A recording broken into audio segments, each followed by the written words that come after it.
Mark. Good seeing you. Good seeing you too. Like last year, as the president of the International Auto Show, you are busy, you're excited, are you?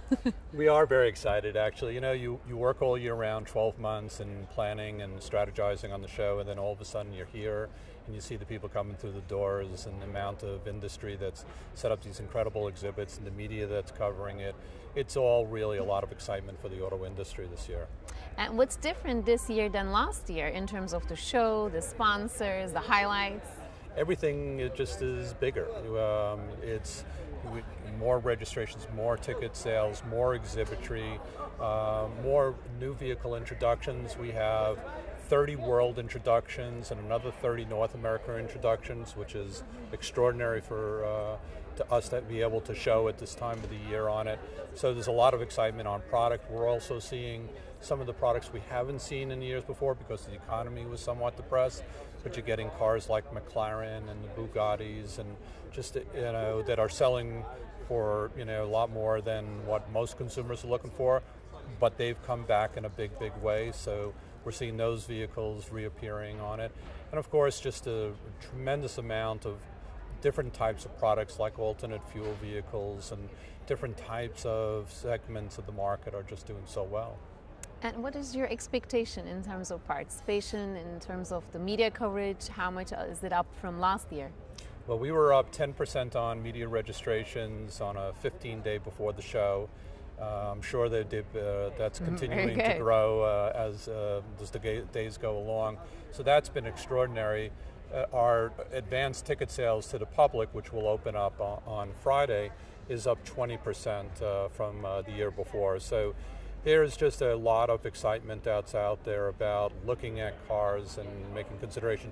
This is truly the largest showroom of vehicles that there is, and the ability for consumers to take a look at 1,000 different cars on 900,000 square feet of carpet space is something quite extraordinary.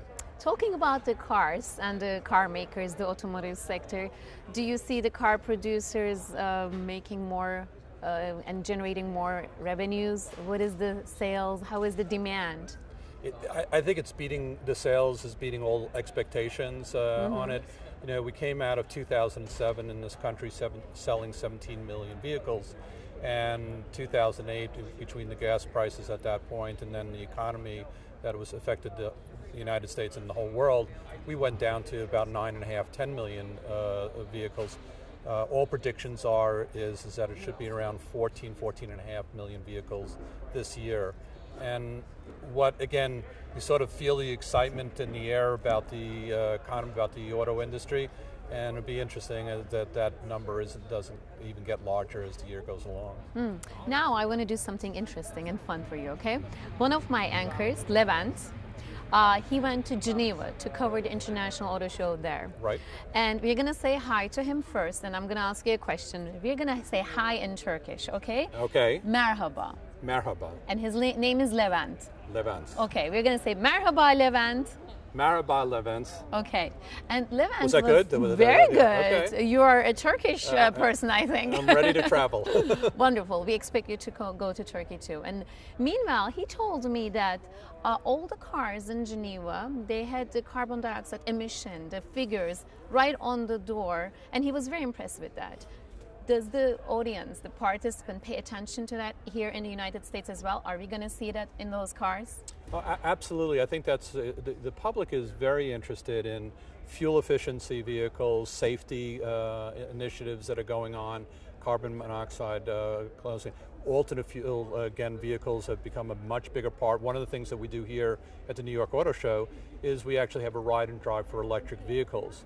And we have tens of thousands of people last year. We're expecting it to even be more for people who want to experience what an electric vehicle is like. So I think those issues have become more and more important as time has gone on for the consumer on it. They want quality vehicles, cars that perform, but they also want at the same time good fuel efficiency, clean automobiles, safe automobiles for their families that are driving it. Who do we have for the green cars? Well, you've got so many that are out there. There's almost like not an exhibit that has it, but of course, you know, some of the In terms of the award and the nomination, well, in, the you know, candidates? yeah, I mean, it's incredible to see the Nissan Leaf continue to grow in popularity. Again. Here in GM Chevrolet, the Chevrolet Volt is really, they're marketing in a very, very aggressive way. So those are really front runners, along with the Toyota Prius, and again, a lot of the other manufacturers that are doing it. It's also interesting to see that some of the luxury car manufacturers getting it.